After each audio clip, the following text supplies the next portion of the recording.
السلام عليكم ورحمة الله وبركاته. إن الحمد لله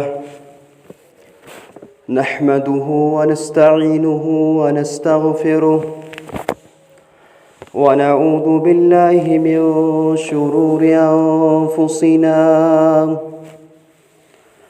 ومن سيئات أعمالنا. من يهده الله فلا مضل له ومن يضلله فلا هادي له. أشهد أن لا إله إلا الله وحده لا شريك له وأشهد أن محمدًا عبده ورسوله.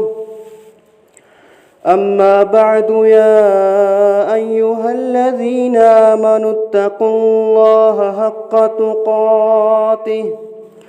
حق تقاته ولا تموتن إلا وأنتم مسلمون. يا أيها الناس اتقوا ربكم الذي خلقكم من نفس واحدة وخلق منها زوجها وبث منهما رجالا كثيرا ونساء. واتقوا الله الذي تساءلون به والأرحام، إن الله كان عليكم رقيبا. يا أيها الذين آمنوا اتقوا الله وقولوا قولا سديدا يصلح لكم أعمالكم ويغفر لكم ذنوبكم، ومن يطع الله ورسوله فقد فاز فوزا عظيما. ألا فإن خير الحديث كتاب الله، وخير الهدي هدي محمد صلى الله عليه وسلم، وشر الأمور محدثاتها، وكل محدثة بدعة، وكل بدعة ضلالة، وكل ضلالة في النار. يقول الله تبارك وتعالى في القرآن العظيم: أعوذ بالله من الشيطان الرجيم. سابقوا إلى مغفرة من ربكم وجنة عرضها كعرض السماء والأرض أعدت للذين آمنوا بالله ورسله. وقال النبي عليه الصلاة والسلام: قال الله عز وجل: أعددت لعبادي الصالحين ما لا عين رأت ولا أذن سمعت ولا خطر على قلب بشر، أو كما قال عليه الصلاة والسلام: رب اشرح لي صدري ويسر لي أمري واحلل عقدة من لساني يفقه قولي. ربي زدني علما، سبحانك لا علم لنا إلا ما علمتنا، إنك أنت العليم الحكيم. اللهم اجعل القرآن العظيم ربيع قلوبنا ونور أبصارنا وشفاء صدورنا وذهاب همومنا وغمومنا. اللهم تسلط علينا من لا يرحمنا. اللهم عاقبتنا في الأمور كلها، وأجرنا من خزي الدنيا وعذاب الآخرة. رب ارحمهما كما ربياني صغيرا. رب ارحمهما كما ربياني صغيرا. اللهم صل على محمد وعلى آل محمد كما صليت على إبراهيم وعلى آل إبراهيم إنك حميد مجيد. اللهم بارك على محمد وعلى آل محمد كما باركت على إبراهيم وعلى آل إبراهيم إنك حميد مجيد. ربنا آتنا في الدنيا حسنة وفي الآخرة حسنة وقنا عذاب النار. ربنا ظلمنا أنفسنا وإن لم تغفر لنا وترحمنا لنكونن من الخاسرين. ربنا تقبل منا إنك أنت السميع العليم وتب علينا إنك أنت التواب الرحيم برحمتك يا أرحم الراحمين. آمین. تمام قسم کی حمد و ثنا اللہ رب العالمین کے لیے جو پروردگار اس کائنات کا خالق اور مالک ہے، جو پروردگار مشکل کشا حاجت روا ہیں، اور بے شمار درود و سلام کی بارش ہو جناب محمد الرسول اللہ صلی اللہ علیہ وسلم کی ذات گرامی پر، جنہیں رحمت کائنات بنا کر اس دنیا کے اندر مبعوث فرمایا گیا. معزز سامعین کرام،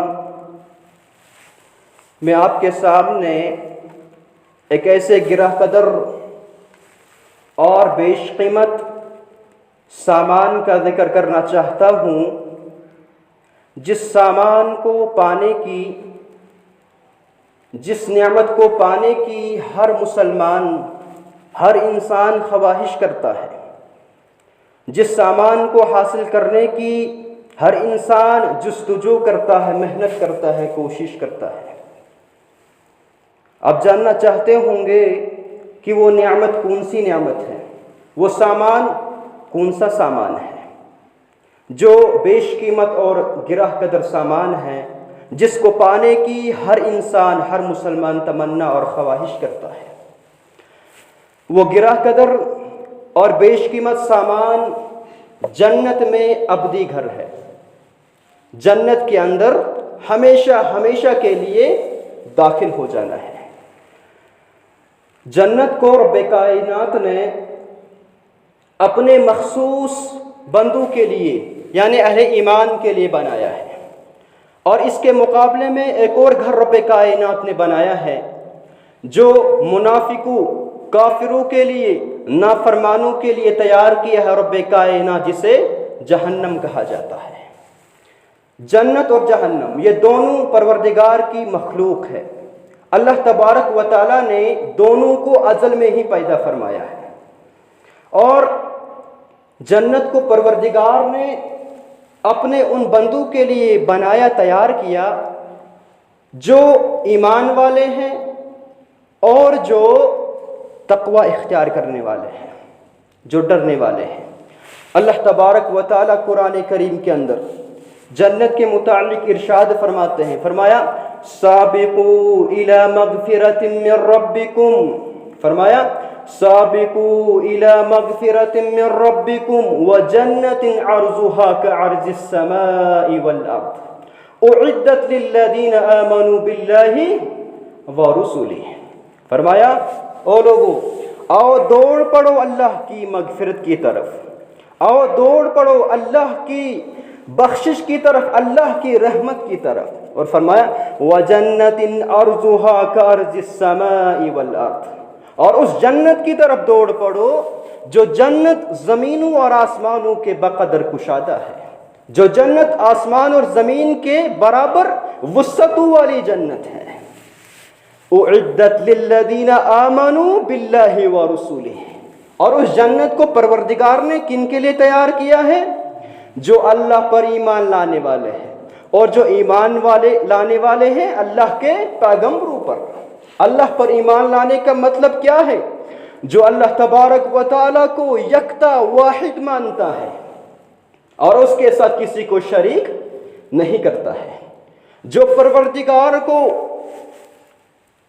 اس کی ذات کے اندر یکتا مانتا ہے، وحدہ لا شریک مانتا ہے کہ اللہ تبارک و تعالیٰ کی کوئی اولاد نہیں ہے، اللہ تبارک و تعالیٰ کے کوئی ماں باپ نہیں ہے، جو پروردگار کو اس کی صفات کے اندر یکتا مانتا ہے، جو اللہ تبارک و تعالیٰ کو اس کے اختیارات کے اندر، اس کے حقوق کے اندر، اس کی عبادات کے اندر وحدہ لا شریک مانتا ہے۔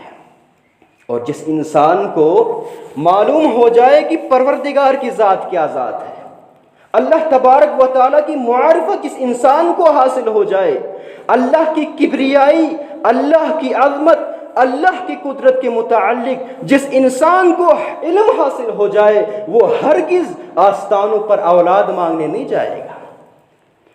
جس انسان کو اللہ کی معرفت حاصل ہو جائے، وہ انسان غیروں کو نفع نقصان کا مالک نہیں سمجھے گا، وہ غیروں کو مشکل کشا حاجت روا دستگیر نہیں سمجھے گا۔ جس انسان کو اللہ تبارک و تعالیٰ کی عظمت، کبریائی، قدرت کا علم ہو جائے، وہ انسان کبھی بھی غیروں کے دربار میں نہیں جھکے گا، غیروں کے سامنے اپنے ہاتھوں کو نہیں پھیلائے گا، وہ غیروں کو اللہ کے اختیارات نہیں دے گا۔ اور سب سے پہلی چیز کیا ہے؟ ایمان لانا ہے اللہ پر، اس کے ساتھ کسی کو شریک نہیں کرنا ہے۔ اور دوسری چیز وَرُسُلِهِ، ایمان لانا ہے کن پر؟ اللہ کے پیغمبروں پر، اللہ کے انبیاء کرام جتنے بھی نبی اور رسول پروردگار نے دنیا کے اندر لوگوں کی ہدایت اور رہنمائی کے لیے بھیجے ہیں، تمام پر ایمان لانا ہے۔ لیکن محمد رسول اللہ صلی اللہ علیہ وسلم کے آ جانے کے بعد ایمان سب پر لانا ہے۔ اب پیروی، اطاعت، فرما برداری اگر کسی کی ہے تو وہ محمد رسول اللہ صلی اللہ علیہ وسلم کی ہے، چاہے عبادات کا مسئلہ ہو، چاہے سیاست کا مسئلہ ہو، چاہے معاشرت ہو، چاہے معاملات ہو، ہر میدان کے اندر محمد رسول اللہ صلی اللہ علیہ وسلم کے طریقے کو کافی اور شافی سمجھنا ہوگا۔ ان لوگوں کے لیے جنت کا وعدہ ہے پروردگار کا۔ اور اس کے برعکس رب العالمین نے جہنم کے متعلق بھی فرمایا فَاتَّقُوا النَّارَ الَّتِي وَقُودُهَا النَّاسُ وَالْحِجَارَةُ، فرمایا او لوگو اس جہنم کی آگ سے بچو۔ فَاتَّقُوا النَّارَ الَّتِي وَقُودُهَا النَّاسُ وَالْحِجَارَةُ، اس جہنم کی آگ سے بچاؤ حاصل کرو جس جہنم کی آگ کا ایندھن انسان و پتھر ہوں گے۔ دنیا کے اندر آگ جلائی جاتی ہے، لکڑیاں اس کے لیے استعمال کی جاتی ہیں، دنیا کی آگ کی غذا وہ لکڑیاں ہیں، مگر جہنم کے اندر جو آگ ہوگی اس آگ کی غذا انسان ہوں گے، پتھر ہوں گے، الیاذ باللہ۔ اس لیے رب کائنات فرماتے فَاتَّقُوا النَّارَ الَّتِي وَقُودُهَا النَّاسُ وَالْحِجَارَةُ أُعِدَّتْ لِلْكَافِرِينَ، اے لوگو جہنم کی آگ سے بچو جس جہنم کا ایندھن انسان اور پتھر ہوں گے۔ اُعِدَّتْ لِلْكَافِرِينَ، رب کائنات نے اس جہنم کی آگ کو کافروں کے لیے تیار کیا ہے، جو پروردگار کا نہیں مانتے ہیں، جو اللہ کی عبادت نہیں کرتے ہیں، جو روگردانی کرتے ہیں، جو دین اسلام کے مطابق اپنی زندگی بسر نہیں کرتے ہیں، ان لوگوں کے لیے پروردگار نے جہنم کی آگ کو تیار کیا ہے۔ اللہ تعالیٰ فرماتے ہیں ان المتقین فی جنات وعیون، بے شک متقین پرہیزگار وہ جنت کے اندر رہیں گے، باغات کے اندر رہیں گے، چشموں کے اندر رہیں گے۔ گویا اس جنت کا وارث کون ہے؟ جو متقی ہوگا، جو پرہیزگار ہوگا، جو اللہ سے ڈرنے والا ہوگا۔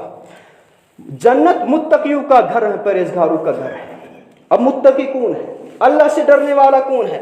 اگر ہم اپنے آپ سے سوال کریں کیا ہم متقی ہیں؟ کہ ہم پروردگار سے ڈرنے والے ہیں؟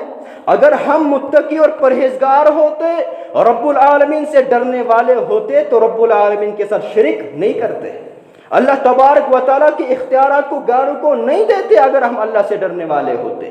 جس شرک کے متعلق رب کائنات نے فرمایا ان الشرک لظلم عظیم، بے شک کائنات کے اندر سب سے بڑا جرم، سب سے بڑا ظلم اگر وہ کوئی ہے وہ شرک ہے۔ اللہ کی سب سے بڑی نافرمانی وہ شرک ہے۔ اور وَمَن يُشْرِكْ بِاللَّهِ فَقَدْ حَرَّمَ اللَّهُ عَلَيْهِ الْجَنَّةَ وَمَأْوَاهُ النَّارُ، جو اللہ کے ساتھ کسی کو شریک کرتا ہے، چاہے وہ پیغمبروں کو شریک کرے، چاہے وہ بزرگوں کو، ولیوں کو، قبر والوں کو، کسی کو بھی اللہ کے ساتھ شریک کرے وہ مشرک ہے، اور مشرک کا ٹھکانہ جہنم ہے اور اس پر جنت حرام ہے۔ اور اگر ہم اللہ سے ڈرنے والے ہوتے تو مسلمان پر اسلام موحد بننے کے بعد اس بات کا اقرار لا الہ الا اللہ محمد الرسول اللہ توحید و رسالت ماننے کے بعد جو سب سے پہلا فریضہ ہے وہ نماز کا ہے۔ اگر ہم اللہ سے ڈرنے والے ہوتے 5 وقت کی نماز کے پابند ہوتے ہیں، ایک نماز بھی ہم ضائع نہیں کرتے اگر اللہ سے ڈرنے والے ہوتے۔ اگر ہم اللہ سے ڈرنے والے ہوتے فرضی روزہ رکھتے، زکوٰۃ مال میں سے نکالتے جب نصاب کو پہنچ جائے، حج کرتے استطاعت ہونے کے باوجود، اور اگر ہم اللہ سے ڈرنے والے ہوتے والدین کی نافرمانی نہیں کرتے، والدین کے ساتھ حسن سلوک کرتے، اگر ہم اللہ سے ڈرنے والے ہوتے سود نہیں کھاتے، اگر ہم اللہ سے ڈرنے والے ہوتے رشوت نہ لیتے۔ محمد الرسول نے فرمایا الراشی والمرتشی کلاہما فی النار، رشوت دینے والا رشوت لینے والا دونوں جہنمی ہے۔ اگر ہم اللہ سے ڈرنے والے ہوتے چوری نہیں کرتے، شراب کے اندر ملوث نہیں ہوتے، ڈرگز کے اندر ملوث نہیں ہوتے، منشیات کے اندر ملوث نہیں ہوتے، کیونکہ محمد الرسول اللہ صلی اللہ علیہ وسلم نے فرمایا کل مسکرین حرام، ہر نشاور چیز حرام ہے۔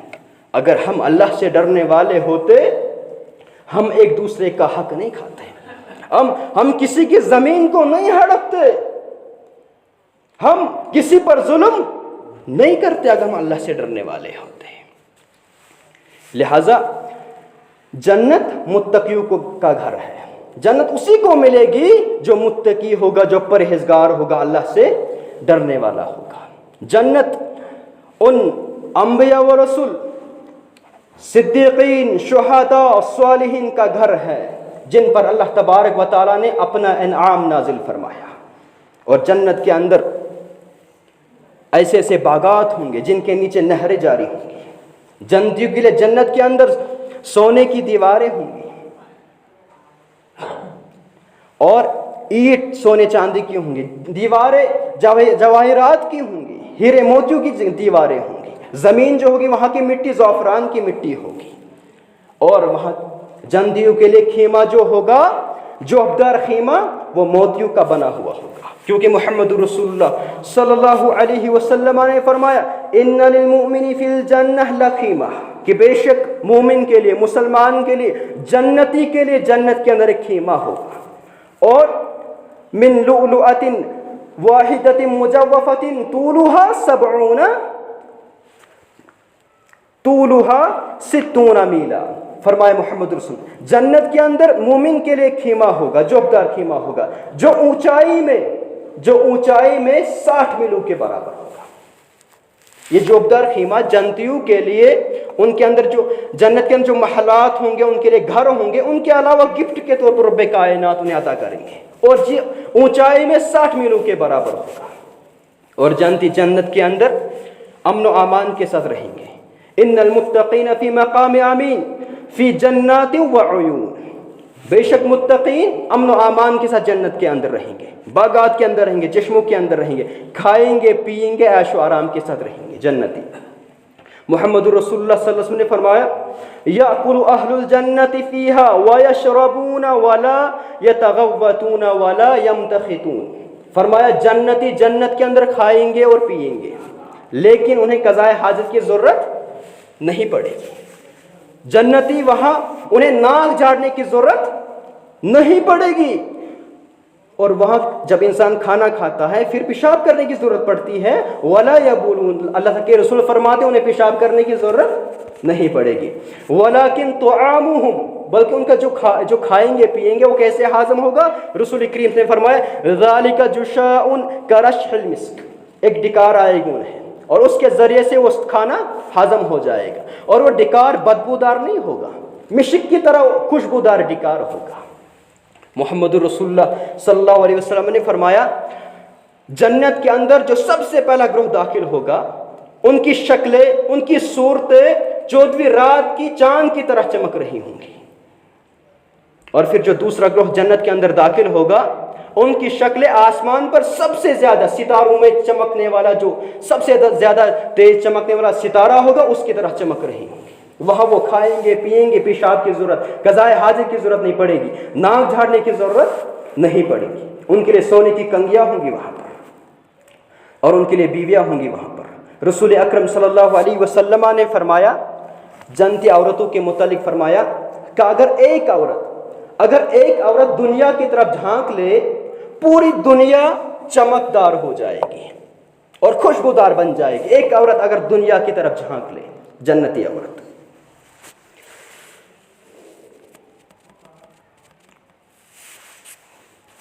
رسول کریم صلی اللہ علیہ وسلم نے فرمایا، من آمن باللہ وبرسولہ واقام الصلاۃ وصام رمضان کان حقا علی اللہ ان یدخلہ الجنہ۔ فرمایا محمد رسول اللہ صلی اللہ علیہ وسلم۔ ابو ہریرہ راوی حدیث ہے، فرماتے ہیں من آمن باللہ، جو اللہ پر ایمان لاتا ہے اور اللہ کے رسول پر ایمان لاتا ہے اور نماز قائم کرتا ہے، روزے رکھتا ہے، فرمایا کان حقا علی اللہ، تو اس بندے کا، اس نمازی کا حق ہے اللہ پر، کیا؟ ان یدخلہ الجنہ، کہ وہ اسے جنت کے اندر داخل کرے، چاہے اس نے جہاد کیا ہو یا وہ اسی زمین پر ہو جہاں اس کی ولادت ہوئی ہو، اللہ پھر بھی اسے، یہ اللہ پر حق ہے اس کا، وہ اسے جنت کے اندر داخل کرے گا۔ صحابہ کرام نے کہا اللہ کے رسول کہ ہم لوگوں کو اس کی خبر سنا دے۔ یہاں حدیث میں ہے کہ چاہے جہاد کرے یا نہ کرے، اسے جنت کے اندر اللہ تعالیٰ داخل فرمائے گا۔ پھر محمد رسول نے جواب دیا صحابہ کرام کو، فرمایا جنت کے اندر 100 درجات ہیں۔ کتنے؟ 100 درجات ہیں، اور وہ اللہ تبارک و تعالیٰ نے اللہ کے راستے میں جہاد کرنے والوں کے لیے بنایا ہے۔ جہاد کی فضیلت بیان فرمائی رسول کریم صلی اللہ علیہ وسلم، جو جہاد کرنے والے ہیں ان کے لیے بنایا ہے وہ 100 درجات، اور ہر دو درجہ کے درمیان اتنا فاصلہ ہے جتنا زمینوں اور آسمانوں کے درمیان فاصلہ ہے۔ اور جنت کے اندر جنتی آرام میں رہیں گے، سکون میں رہیں گے، وہاں ان کے لیے ایسی ایسی نعمتیں ہوں گی جو ہمارے وہم و گمان میں نہیں آ سکتی ہیں۔ رب کائنات نے قرآن کریم کے اندر ارشاد فرمایا فَلَا تَعْلَمُ نَفْسٌ مَّا أُخْفِيَ لَهُم مِّن قُرَّةِ أَعْيُنٍ جَزَاءً بِمَا كَانُوا يَعْمَلُونَ۔ فرمایا کوئی بھی نفس نہیں جانتا ہے، کوئی بھی انسان، کوئی بھی نفس نہیں جانتا ہے کہ ان کے لیے، ان کی آنکھوں کی ٹھنڈک کے لیے کیسی کیسی نعمتیں رب کائنات نے چھپا کے رکھی ہوئی ہے۔ جزاء بما كانوا يعملون، یہ اعمال کا جزا ہے۔ جو دنیا کے اندر اعمال کرے گا، نیک اعمال کرے گا، یا ان اعمال کا بدلہ اسے ملے گا، ایسی ایسی نعمتیں وہاں عطا کی جائیں گی۔ حدیث مبارک کے اندر رسول کریم نے فرمایا، حدیث قدسی ہے، فرمایا قال اللہ عز و جل، اللہ تعالیٰ نے بیان فرمایا اعددت لعباد الصالحین، کہ میں نے اپنے صالح اور نیک بندوں کے لیے ایسی ایسی نعمتیں تیار کر رکھی ہے، ما لا عین رات، جن نعمتوں کو کسی آنکھ نے نہیں دیکھا ہے، ولا اذن سمعت، اور نہ کسی کان نے ان نعمتوں کے بارے میں سنا ہے، ولا خطر علی قلب بشر، نہ انسان کا دل کے اندر وہم و گمان پیدا ہو سکتا ہو جنت کی نعمتیں کیسی کیسی نعمتیں ہوں گی۔ جنتیوں کے لیے جنت میں سب سے بڑا انعام کیا ہوگا؟ حضرت جریر بن عبداللہ رضی اللہ عنہ فرماتے ہیں کہ ہم ایک دفعہ محمد رسول اللہ صلی اللہ علیہ وسلم کے ساتھ بیٹھے ہوئے تھے، آپ کے پاس بیٹھے ہوئے تھے، 14ویں رات کا چاند نکلا ہوا تھا۔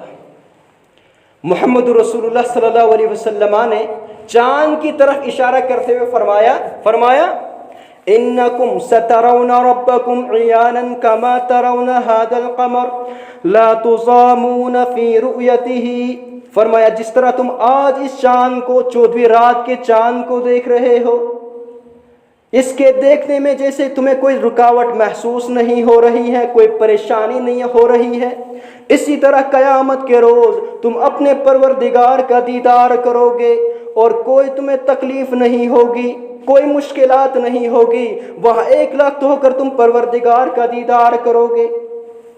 محمد رسول اللہ صلی اللہ علیہ وسلم نے فرمایا کہ جب جنتی جنت کے اندر داخل ہو جائیں گے، جہنمی جہنم کے اندر داخل ہو جائیں گے، پھر ایک پکارنے والا پکار دے گا، آواز بلانے والا بلائے گا، کہے گا اے جنتیو، اللہ تبارک و تعالیٰ نے تم سے ایک وعدہ کیا تھا جو اب پورا کرنا چاہتا ہے۔ جنتی کہیں گے اے ہمارے پروردگار، اب کون سی نعمت، کون سا وعدہ باقی رہ گیا ہے جو اب پورا کرنا چاہتے ہیں؟ کیا آپ نے ہمارے چہروں کو تازہ نہیں کیا، روشن نہیں کیا؟ کیا آپ نے ہمیں جنت کے اندر داخل نہیں کیا؟ کیا آپ نے ہمارے ترازو کو نیک اعمال سے بھر نہیں دیا؟ کیا آپ نے ہمیں جہنم سے نجات نہیں دی؟ اب کون سا وعدہ باقی رہ گیا ہے؟ اچانک سے اللہ تبارک و تعالیٰ کے چہرے انور سے پردہ ہٹا دیا جائے گا، اللہ اکبر۔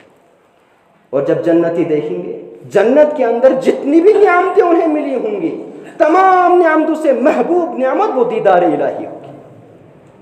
جب اس نے اللہ کا دیدار وہ کریں گے، سب نعمتیں ان کے سامنے کچھ نہیں، اللہ کے دیدار کے سامنے کچھ بھی۔ سب سے زیادہ جو محبوب انہیں نعمت لگے گی وہ دیدار الہی ہوگی، جس سے ان کی آنکھوں کو سب سے زیادہ ٹھنڈک نصیب ہوگی، انہیں راحت اور اطمینان حاصل ہوگا۔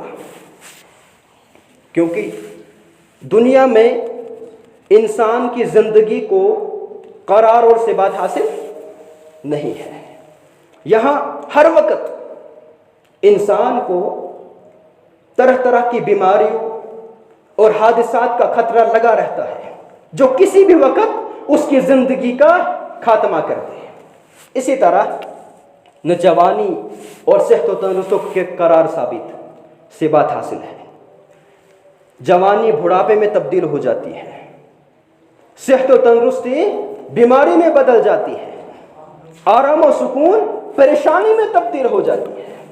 ہر چیز یہاں فانی ہے، ختم ہونے والی ہے، مگر جنت کے اندر جو بھی چیزیں ہیں، جو بھی نعمتیں ہیں، وہ لا فانی ہے، وہ فنا سے محفوظ ہے، وہ ہمیشہ کے لیے ہے۔ وہاں زندگی ہوگی، موت نہیں ہوگی، وہاں جوانی ہوگی، بڑھاپا نہیں ہوگا، وہاں آرام ہوگا، چین و سکون ہوگا، وہاں پہ غم پریشانی نہیں ہوگی۔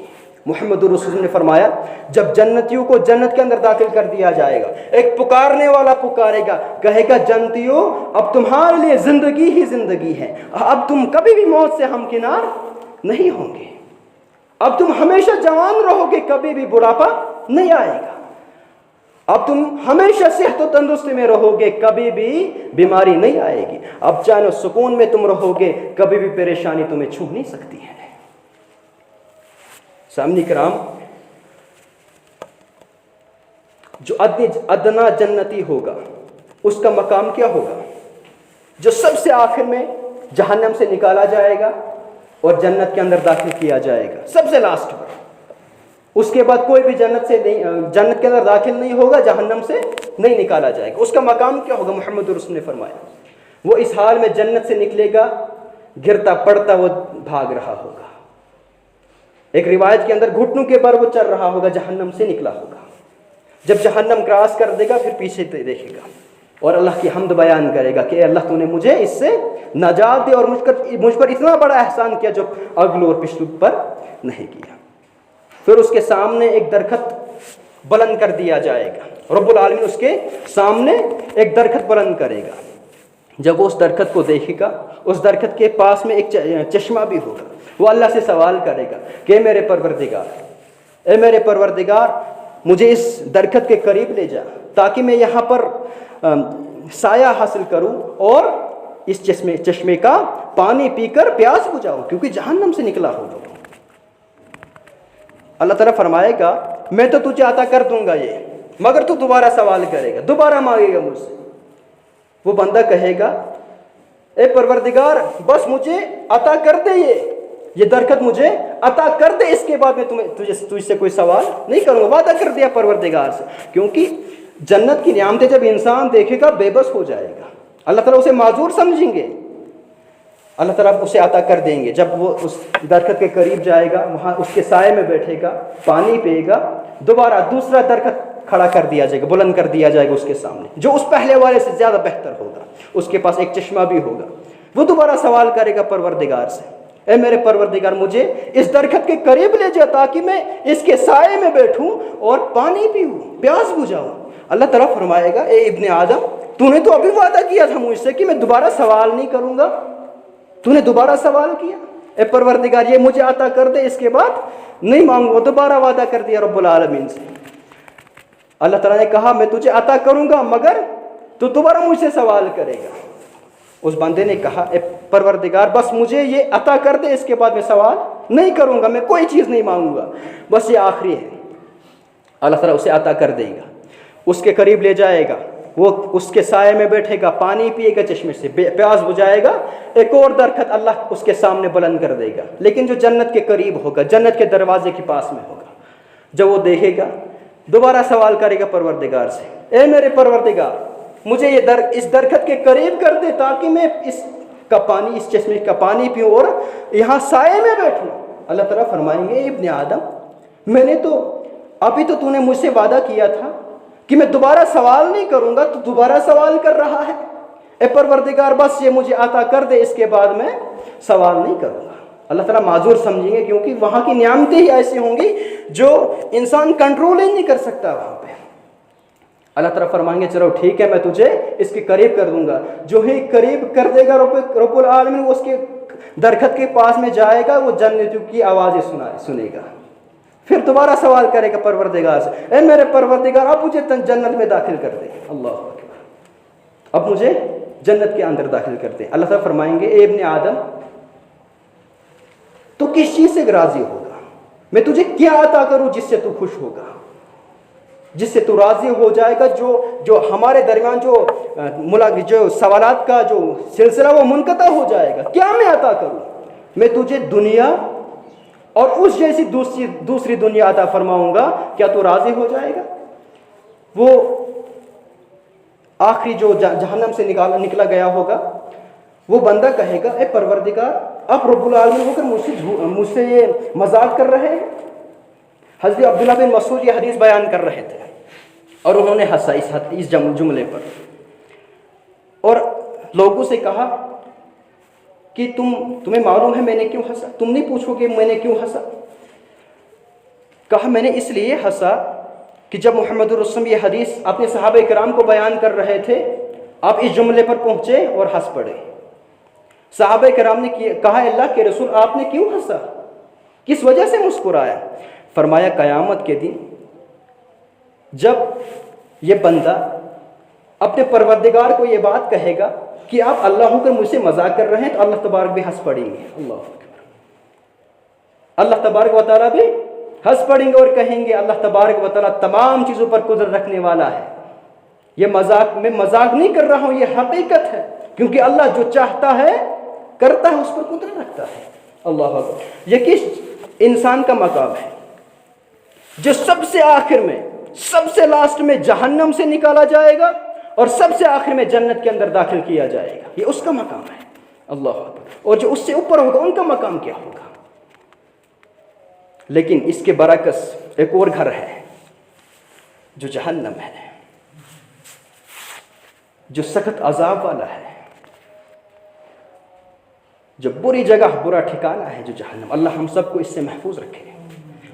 اللہ تبارک و تعالیٰ نے اپنے نیک اور صالح بندوں کی صفات قرآن کریم کے اندر بیان فرمائی ہے۔ فرمایا والذین یقولون ربنا اصرف عنا عذاب جہنم ان عذابها کان غراما، وہ دعا کرتے ہیں پروردگار سے کہ ہے ہمارے پروردگار جہنم کے عذاب کو ہم سے دور کرتے ہیں، ان عذابها کان غراما، جو عذاب، جو جہنم کا عذاب چمٹنے والا عذاب ہے، جو رہنے اور ٹھہرنے کے اعتبار سے برا ٹھکانہ اور بری جگہ ہے۔ حضرت عبداللہ بن مسعود رضی اللہ عنہ فرماتے ہیں کہ رسول کریم صلی اللہ علیہ وسلم اپنے صحابہ کرام کو یہ دعا اس طرح سے یاد کراتے تھے جس طرح سے قرآن کریم کی کوئی سورت یاد کراتے ہوں۔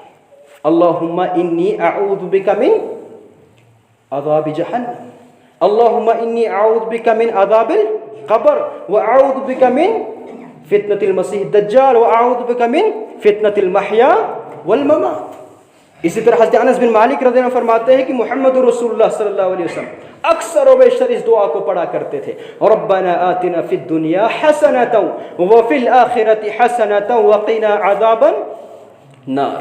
حضرت انس بن مالک رضی اللہ عنہ فرماتے ہیں کہ محمد رسول اللہ صلی اللہ علیہ وسلم نے فرمایا من سأل اللہ الجنۃ 3 مرات، جو ایک دن کے اندر اپنے پروردگار سے 3 مرتبہ جنت کا سوال کرتا ہے، ایک دن کے اندر 3 مرتبہ جنت کا سوال کرتا پروردگار سے، قالت الجنت اللہم ادخلہ الجنہ، اللہ تعالیٰ سے جنت کہتی ہے اللہ اے پروردگار اسے جنت کے اندر داخل کر دے۔ اسی طرح وَمَنِ اسْتَجَارَ مِنَ النَّارِ 3 مرات، جو 3 دفعہ دن میں 3 دفعہ جہنم کی آگ سے نجات مانگتا ہے، جہنم کی آگ کہتی ہے اللہم اجرہ من النار، اے اللہ اسے جہنم کی آگ سے بچا لے، اس کو جہنم کی آگ سے دور فرما دے اسے۔ اور جہنم کی آگ کس قدر شدید سخت ہوگی، کس قدر گرمی والی ہوگی۔ رب کائنات نے قرآن کریم کے اندر فرمایا کلا انہا لظیٰ نزعۃ للشویٰ، فرمایا ہرگز نہیں، وہ آگ شعلہ مارنے والی آگ ہوگی، وہ جہنم کی آگ شعلہ مارنے والی آگ ہوگی۔ نزعۃ للشویٰ، جو انسانوں کے، جہنمیوں کے چہرے اور سر کی کھال کو اکھاڑنے والی ہوگی، اس قدر سخت آگ ہوگی جہنم کی۔ اور فرمایا تدعو من ادبر وتولى، وہ جہنم کی آگ ہر اس شخص کو پکارتی ہے، ہر اس شخص کو بلاتی ہے جو حق سے منہ مارنے والا ہوتا ہے، جو حق سے پیچھے مڑنے والا ہوتا ہے، جو روگردانی کرنے والا ہوتا ہے، جو اللہ تبارک و تعالیٰ سے بے وفائی کرنے والا ہوتا ہے، جو اللہ کی عبادت کرنے والا نہیں ہوتا ہے، جو اللہ اور اس کے رسول کی نافرمانی کرنے والا ہوتا ہے، جس مقصد کے لیے انسان کو دنیا کے اندر رب کائنات نے بھیجا اس مقصد کو بھلانے والا ہوتا ہے۔ اب سوال یہ ہے کہ ہم جنت کے اندر کیسے داخل ہیں اور جہنم کی آگ سے کیسے بچیں؟ اس کے لیے ہمیں کیا کرنا ہوگا؟ اس کے لیے سب سے پہلے اللہ کی جو سب سے بڑی نافرمانی ہے وہ کیا ہے؟ اللہ کی سب سے بڑی نافرمانی کیا ہے؟ وہ شرک ہے۔ اللہ کے ساتھ شرک کرنا یہ سب سے بڑا گناہ ہے کائنات کے اندر۔ اس شرک کو چھوڑنا ہوگا، شرک کی غلاظت کو اپنے آپ سے دور کرنا ہوگا، موحد بننا ہوگا۔ کیوں؟ وَمَن يُشْرِكْ بِاللَّهِ فَقَدْ حَرَّمَ اللَّهُ عَلَيْهِ الْجَنَّةَ وَمَأْوَاهُ النَّارُ، جو شرک کرنے والا ہے، جو مشرک ہے، اس پر جنت حرام ہے، جنت بھی وہ داخل نہیں ہو سکتا ہے، اس کا ٹھکانہ ابدی جہنم ہے۔ اسی طرح اللہ کا خوف رکھنا ہوگا دل کے اندر، متقی بننا ہوگا، پرہیزگار بننا ہوگا، والدین کی فرما برداری کرنی ہوگی، والدین کے ساتھ حسن سلوک کرنا ہوگا۔ محمد رسول اللہ صلی اللہ علیہ وسلم نے فرمایا، حضرت عاصم رضی اللہ تعالیٰ عنہ ایک صحابی آئے رسول کریم کے پاس، اللہ کے رسول میں جہاد کرنا چاہتا ہوں، جہاد کے اندر شریک ہونا چاہتا ہوں، مجھے اجازت دے دیجیے۔ رسول کریم نے فرمایا صلی اللہ علیہ وسلم نے، کیا آپ کے ماں باپ زندہ ہیں؟ کہا ہاں میرے ماں باپ زندہ ہیں۔ کہا ان کی خدمت کرو، ان کے ساتھ حسن سلوک کرو، ان کے قدموں کے نیچے جنت ہے۔ اللہ اکبر۔ اسی طرح نماز کو قائم کرنا ہوگا، 5 وقتہ نماز کو قائم کرنا ہوگا۔ یہاں کوئی چوری کرتا ہے، کوئی شراب پیتا ہے، کوئی بدکاری زنا کرتا ہے، کتنا بڑا گناہ سمجھتے ہیں ہم، یہ وہ بڑا گناہ گار ہے، لیکن نماز کو چھوڑنے والا شرابی سے بڑا گناہ گار ہے، زانی سے بڑا گناہ گار ہے جو نماز کو چھوڑتا ہے، رشوت لینے والے اس سے بڑا گناہ گار کون ہے؟ جو نماز کو چھوڑنے والا ہے۔ معمولی سمجھا ہے، کوئی شراب پیتا ہم سمجھتے کتنا بڑا گناہ گار ہے، دن بھر نماز نہیں پڑھتا ہے، بس صاف ہے، کوئی ٹینشن نہیں، جیسے گناہ ہی نہیں کیا۔ لیکن یاد رکھنا، نماز کو چھوڑنا چوری، شراب، زانی، سود، ان تمام گناہوں سے بڑھ کر ہے۔ وہ اس تمام گناہوں سے خطرناک گناہ کے اندر مرتکب ہوتا ہے، ملوث ہوتا ہے جو نماز کو چھوڑتا ہے۔ فرض روزے رکھنے، اپنے مال میں سے زکوٰۃ دینی ہے، اور استطاعت ہے، طاقت ہے، حج کرنا ہے، یہ فرض ہے مسلمان پر۔ اور اسی طرح بدعات سے بچنا ہے۔ دین اسلام کے نام پر کوئی بھی عمل اسلام سمجھ کر کرنا، لیکن قرآن اور حدیث سے اور صحابہ کرام کے طرز عمل سے ثابت نہیں ہے، اس کو کرنا وہ بدعت ہے۔ اور بدعت کے متعلق کیا فرمایا محمد الرسول صلی اللہ علیہ وسلم نے؟ کل بدعت ضلالہ وکل ضلالۃ فی النار، ہر بدعت گمراہی ہے اور ہر گمراہی جہنم میں لے جانے والا عمل ہے۔ بدعت سے بچنا ہوگا، اور حلال کمانا ہے، حلال کھانا ہے، حرام سے بچنا ہے۔ اسی طرح اپنے پورے جسم کو اللہ کی نافرمانی سے بچانا ہوگا۔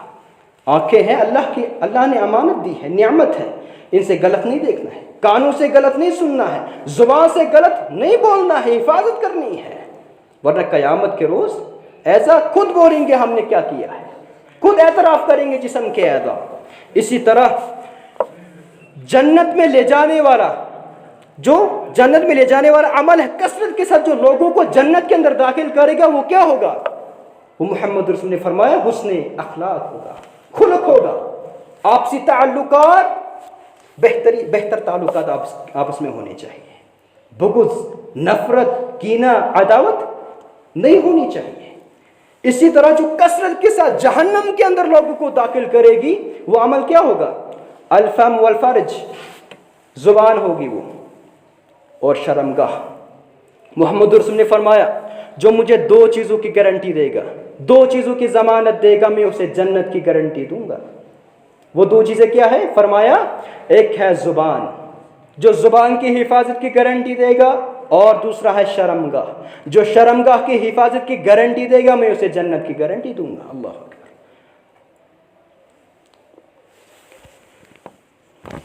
لہذا ہر مسلمان کی تمنا، خواہش ہے کہ اللہ اسے جنت کے اندر داخل کرے، لیکن جنت یوں ہی نہیں ملے گی، اس کے لیے عمل کرنا پڑے گا۔ اللہ تعالیٰ سے دعا کرتے ہیں اللہ تعالیٰ ہمیں کہنے سننے کے ساتھ عمل کرنے کی توفیق عطا فرما۔ یا اللہ ہمارے خطاؤں کو معاف فرما، یا اللہ ہمارے گناہوں کو معاف فرما، یا اللہ جن نے دعا کے لیے کہا یا اللہ ان کی حاجات کو پورا فرما، یا اللہ نیک حاجات کو پورا فرما، یا اللہ جو بھی بیمار ہے، یا اللہ جو بھی بیمار ہے انہیں شفاء کاملہ، شفاء عاجلہ عطا فرما، یا اللہ شفاء کاملہ، شفاء عاجلہ عطا فرما، یا اللہ جو بھی گزر گئے ہیں کروٹ کروٹ جنت الفردوس عطا فرما دے، کروٹ کروٹ جنت الفردوس عطا فرما، ان کے خطاؤں کو معاف فرما دے، ان کے گناہوں کو معاف فرما دے، یا اللہ جو بھی تنگ دست ہے اس کی تنگ دستی کو دور فرما دے، یا اللہ جو بھی لاچار ہے اس کی لاچاری کو دور فرما دے، یا اللہ شرک کے غلاظتوں کو ہم سے دور فرما دے، یا اللہ بدعات اور خرافات سے دور ہمیں بچا لے، یا اللہ ہمیں جہنم کی آگ سے بچا لے جو جہنم کی آگ چمٹنے والی ہے، یا اللہ اس کے عذاب سے بچا لے،